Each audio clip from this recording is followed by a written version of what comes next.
Assalamualaikum warahmatullahi wabarakatuh.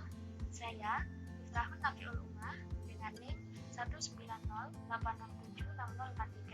akan melakukan percobaan dengan judul Metabolisme karbohidrat produksi pati selama fotosintesis. Adapun tujuan dari percobaan kali ini adalah untuk memahami metabolisme karbohidrat pada proses fotosintesis. Dasar teori. Fotosintesis adalah suatu proses biokimia yang membentuk produk karbohidrat dari bahan anorganik yang dilakukan oleh tumbuhan terutama yang memiliki klorofil. Metabolisme adalah reaksi-reaksi kimia yang terjadi di dalam sel. Reaksi kimia ini akan mengubah suatu zat menjadi zat lain. Metabolisme terdiri atas dua proses, yaitu anabolisme dan katabolisme. Pada proses metabolisme, pasti selalu melibatkan suatu proses transpirasi di mana mekanisme pembentukan karbohidrat melibatkan penguapan atau hilangnya kadar air pada sistem. Transpirasi berlangsung melalui stomata tumbuhan dan berguna untuk mempercepat reaksi. Selain itu, proses pembentukan karbohidrat pada metabolisme juga melibatkan enzim yang berguna sebagai katalis. Produk akhir fotosintesis tergantung pada spesies tumbuhan. Namun, pada umumnya daun menyimpan karbohidrat dalam bentuk pati. Cahaya tampak adalah syarat penting bagi proses fotosintesis, dan tanpa adanya cahaya tidak akan ada pati yang disintesis. Pada tahun 1860, seorang botani Jerman, Julius von Sachs, berhasil membuktikan bahwa proses fotosintesis menghasilkan amilum atau pati. Adanya zat tepung ini dapat dibuktikan dengan uji yodium, sehingga percobaan Sachs ini disebut juga uji yodium. Lalu bagaimana mekanisme pembentukan produk karbohidrat menggunakan komposisi klorofil? Tiga fungsi utama klorofil dalam proses fotosintesis adalah memanfaatkan energi matahari, memicu fiksasi karbon dioksida untuk menghasilkan karbohidrat dan menyediakan energi bagi ekosistem secara keseluruhan. Karbohidrat yang dihasilkan dalam fotosintesis diubah menjadi protein, lemak, asam nukleat, dan molekul organik lainnya. Klorofil menyerap cahaya yang berupa radiasi elektromagnetik pada spektrum kasat mata atau visible. Cahaya matahari mengandung semua warna spektrum kasat mata dari merah sampai violet, tapi tidak semua panjang gelombang diserap dengan baik oleh klorofil. Klorofil dapat menampung cahaya yang diserap oleh pigmen lainnya melalui fotosintesis, sehingga klorofil disebut sebagai pigmen pusat reaksi fotosintesis.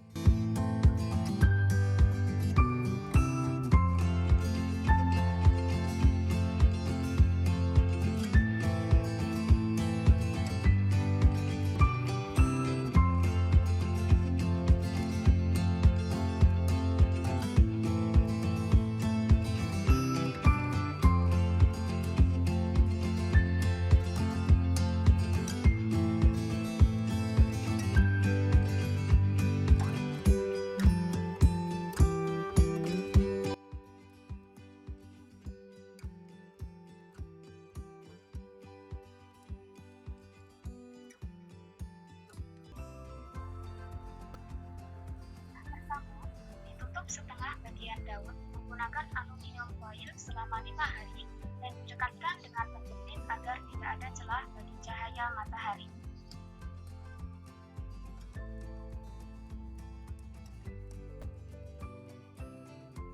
Langkah kedua, dipetik daun dan dilepaskan penutup aluminium foilnya.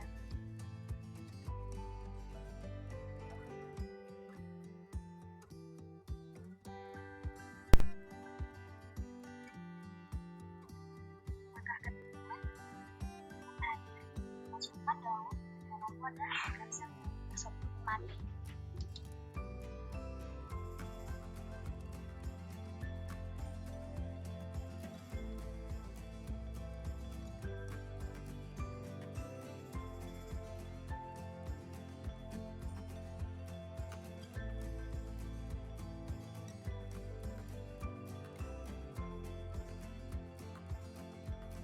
Keempat, direndam daun dalam alkohol dan dipanaskan secara tidak langsung dalam penanas air atau kompor. Hal ini untuk melakukan melarutkan klorofil dalam daun.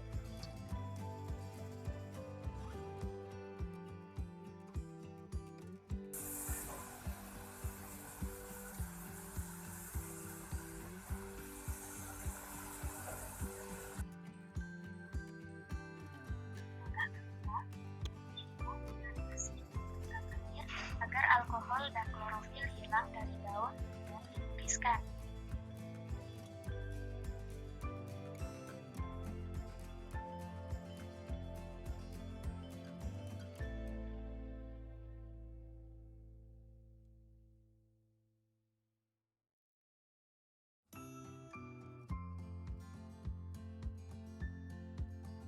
Langkah keenam,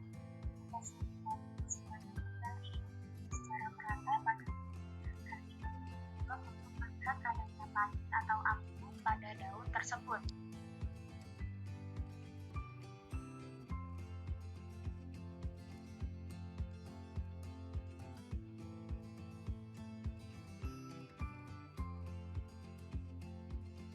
Setelah itu, beberapa saat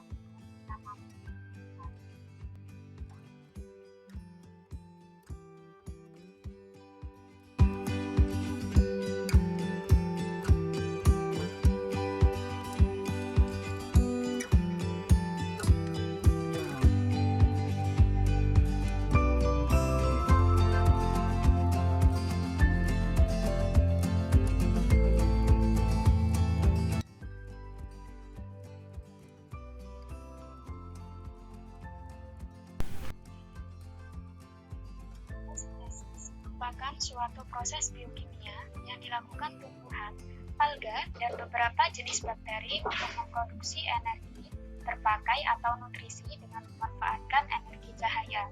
Akibatnya, fotosintesis menjadi sangat penting bagi kehidupan di bumi. Fotosintesis juga sebagian besar menghasilkan oksigen yang terdapat di atmosfer bumi. Fotosintesis juga merupakan salah satu cara asimilasi karbon, karena dalam fotosintesis karbon bebas dari karbon dioksida diikat atau difiksasi menjadi 2 sebagai molekul penyimpan energi. Secara singkat, reaksi fotosintesis yang menghasilkan glukosa dapat dituliskan sebagai berikut. 6CO2 plus 6H2O menghasilkan C6H12O6 atau glukosa plus 6O2 dengan bantuan cahaya matahari dan klorofil. Pada tumbuhan, organ utama buat berlangsungnya fotosintesis adalah daun. Namun, secara umum, semua sel yang memiliki kloroplas berpotensi untuk melangsungkan reaksi ini. Di organel inilah tempat berlangsungnya fotosintesis, tepatnya pada bagian stroma. Hasil fotosintesis biasanya dikirim ke jaringan-jaringan terdekat terlebih dahulu. Pada dasarnya, rangkaian reaksi fotosintesis dapat dibagi menjadi 2 bagian utama, yaitu reaksi terang karena memerlukan cahaya dan reaksi gelap karena tidak memerlukan cahaya tetapi memerlukan karbon dioksida.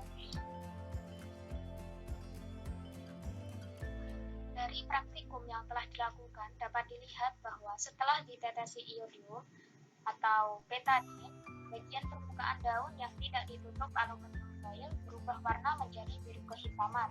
Hal ini menandakan bahwa pada bagian tersebut terdapat amilum yang merupakan hasil dari proses fotosintesis. Sedangkan pada bagian permukaan daun yang ditutup dengan aluminium foil tampak berwarna pucat.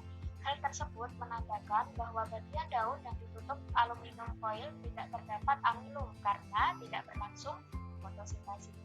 Dari data tersebut, sesuai dengan literatur menurut Malcolm tahun 1990 bahwa pada tahun 1860 Sachs membuktikan bahwa fotosintesis menghasilkan amilum.